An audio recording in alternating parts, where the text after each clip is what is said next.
North Korea. You know, a lot of times you watch on TV and we talk about the threat from North Korea, but then I found that when I really asked people, you know, what do you know about the regime? Why is it so bad if North Korea has a missile that can reach Guam? Why is it so bad that the regime can hit the United States? Is it a rational regime? Is it irrational? What does it want? Well, let's talk about it. This is a regime so ghastly, its death camps are so vast, we can see them from space. Political prisoners are there. Children are there. Unimaginable sexual violence and torture at the hands of the government are in those prisons. A man so craven as to let his own people starve so that he can have a nuclear missile that can reach American cities, and he's close to having one proven now. We have watched over the last several decades the North Korean regime pursue both, there's always two parts to a nuclear weapons program, and you can't separate them. That's the actual delivery, that's the actual warhead, the payload, the nuclear piece. And then you have the delivery system. You cannot possibly deal with one without the other. This, by the way, I can't help myself, is one of the fatal flaws of the Iran deal, because it myopically handled just the nuclear piece and did not even deal with the missiles.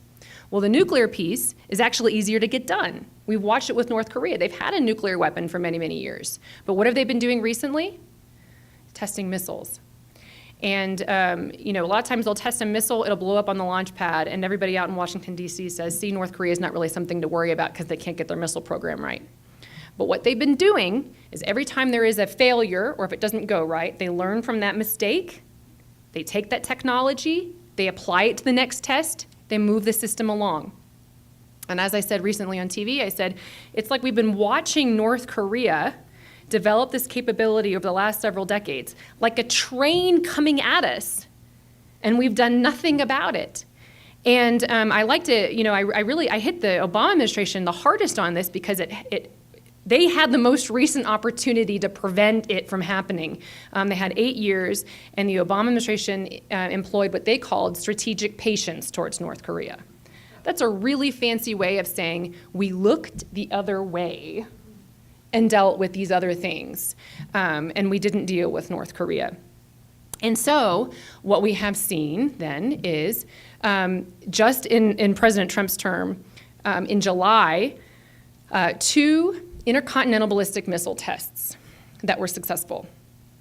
But anytime you see North Korea or Iran launch a satellite missile or a satellite launch, that is technology that can just be easily converted into a long-range, an intercontinental ballistic missile. So don't be fooled. This is not some innocuous, you know, civil space program. They're all not just interested in raising the next generation of astronauts.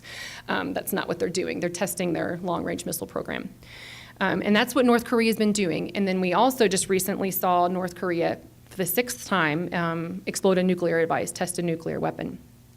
And so now, the only thing that we have not seen the North Koreans do is do what we call an end-to-end test. That's actually marrying the warhead, the payload, nuclear payload, with the ballistic missile, and to see that it can actually go out of the atmosphere and re-enter the atmosphere. It's very, very difficult to do, but the last several, we call them combatant commanders that are in charge of watching this particular threat, Northern combatant commanders, have said that we believe, just based on the information we've seen them do, that if they really, really wanted to, they could put all of their technology together and could probably do it. And so we have to plan for that. So how far can they reach? A lot of people try to play down the threat like it's really not that bad. We thought, well, you know, it's going to come towards, you know, the United States. It'll just hit our lovely citizen friends in California, so maybe the rest of us don't have to worry about it. We do care about our fellow citizens in California, first of all, and we care about our fellow citizens in Guam, who are much, much closer to North Korea. But in fact, they've also shown that not only are they testing this missile capability, but they're also improving the delivery system so they're looking to put them on mobile systems. They can actually move it, send one off, and they can actually now, we believe, reach the Midwest, the far east coast of the United States. Now, whether or not they're really good at putting it exactly where they want it, I hear a lot of people say, oh, but they can't actually put it in New York. Well, I don't care if it's in New York or a pasture in Kansas. If it hits the United States of America with a nuclear weapon, we got a major, major tragedy and catastrophe on our hands. So that's what we've seen with this regime, a regime with the character that is so, I try to tell people, they're not irrational. Do not think that they're irrational. It is a rational, evil regime that wants the United States of America out of the Korean Peninsula and out of that region of the world. That's what they want. Well, the United States happens to believe that we have freedom of the seas. There's international waters. We have trade and alliances with Japan and South Korea, and we're not going anywhere. So, how is President Trump doing? For years during the Obama administration, some of us who work in the defense policy world started thinking, we kept watching this train coming down, and we thought, could it possibly be the case that the Obama administration actually thinks maybe it's okay if North Korea has a nuclear ICBM? Because it was so puzzling. What else could it be that they're not taking a harder action towards the regime? And this was sort of something that we talked about, but it was only something we suspected. Well, we didn't have to suspect anymore, because on August 10th, 2017, Susan Rice wrote an op-ed in the New York Times. And she told us that history shows that we can, if we must, tolerate nuclear weapons in North Korea. She wrote it in the New York Times. So it's no longer a mystery. She was, this was the Obama administration, at least Susan Rice, believed that this was something that the United States could deal with. That kind of evil regime, a regime that does not respect the dignity of human beings, a regime that believes that it can coerce the United States of America with a nuclear ballistic missile. And by the way, the reason that these countries like Iran and North Korea focus so much of their resources on their missile program is because missiles are the most cost-effective way to challenge and blackmail and coerce such a mighty military as the United States of America. They're not going to have a Navy that can fight our Navy. They're not going to build an Air Force that can fight our Air Force, or an Army that can fight our Army.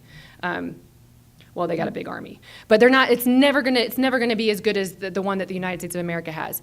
Ballistic missiles with a nuclear weapon can coerce and blackmail the United States of America. And that's why they want it. Well, I'd like to be clear on this point that the Pentagon, the current Pentagon, National Security Council, the State Department, the President of the United States understand that war on the Korean Peninsula would be tragic. Very, very, very bad. We have 28,500 American forces deployed there. That's just American forces. That's not even including all of the women and children and their families that live there as well. They're there to provide assurance to our ally, South Korea.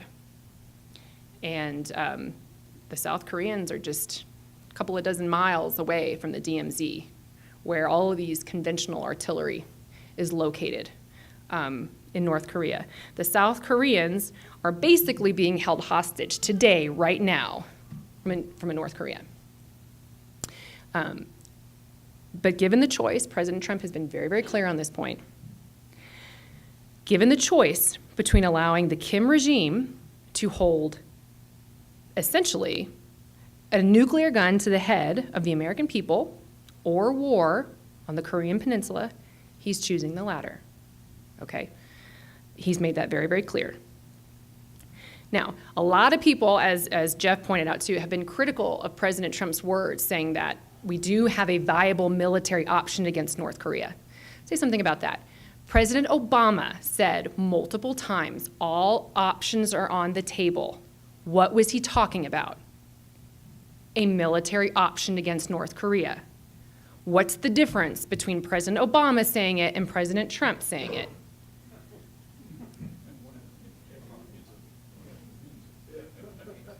People believe Donald Trump. and it's making everyone nervous. But if we believe Donald Trump, do you know who else believes Donald Trump? North Korea. Kim Jong-un is worried.